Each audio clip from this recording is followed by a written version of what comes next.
Honours দ্বিতীয় বর্ষ নন major পদার্থবিজ্ঞান 3। আজকে তোমাদের সামনে একটি টপিকস নিয়ে আলোচনা করব। কুলম্ব সূত্রটি বিবৃত ব্যাখ্যা করো অথবা দেখাও যে কুলম্ব সূত্রকে ব্যাখ্যারূপে প্রকাশ করো। তো প্রথমে আমাদের জানতে হবে কুলম্ব সূত্রটা কি।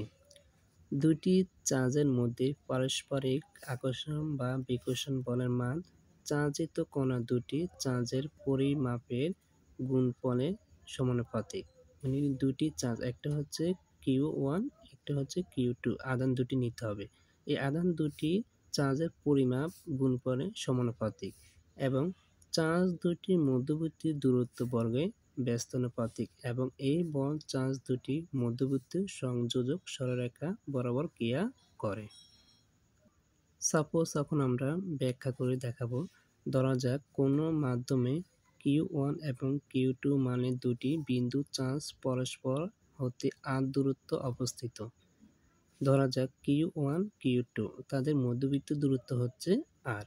যদি চার্জদ্বয় পরস্পর উপর F পরিমাপ বল প্রয়োগ করে পায়, মানে F পরিমাপ বল প্রয়োগ করে পাই, তাহলে আমরা লিখতে পারি যখন r স্থির থাকবে F ব্যস্তানুপাতিক Q1 Q2, যখন Q1 ও Q2 স্থির থাকবে তখন F ব্যস্তানুপাতিক 1/r² লিখতে পারা যায়। আর যদি r Q1 ও Q2 পরিবর্তনশীল হয় তখন লেখা যাবে F, মানে কি F কে বল প্রকাশ করা হয়, তো F ব্যস্তানুপাতিক Q1 Q2/r²। তো এই আমাদের এই ব্যস্তানুপাতিক ওঠানোর জন্য আমাদের কি করতে হবে, একটা ধ্রুবমান বসাতে হবে বা ধ্রুবক বসাতে হবে। তো F equal to K equal to Q1 Q2/r²।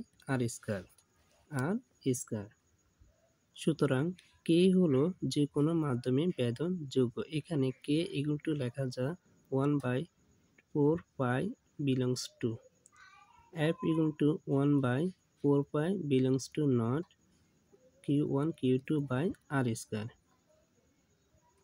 সুতরাং এটাই হলো কুলম্ব সূত্র, যা দুটি বিন্দু আধানে আকর্ষণ বা বিকর্ষণ বলের মান নির্দেশ করে। অর্থাৎ এখানে কুলম্ব সূত্রকে ভেক্টর রূপে প্রকাশ করে পাই।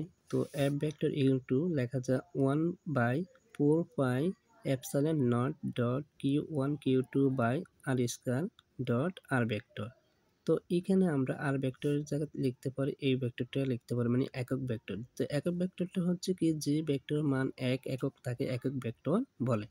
তো F vector equal to 1/4π epsilon naught dot Q1 Q2/r² dot r ভেক্টরের জায়গাতে আমরা এই মানটা লিখতে পারি এখানে। তো এটা হচ্ছে একক ভেক্টর। তো একক ভেক্টরের মান হচ্ছে একক।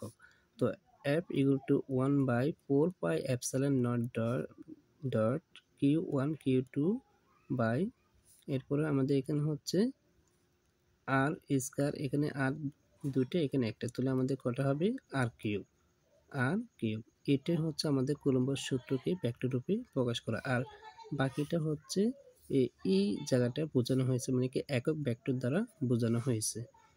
আশা করি তোমরা বুঝতে পারছো।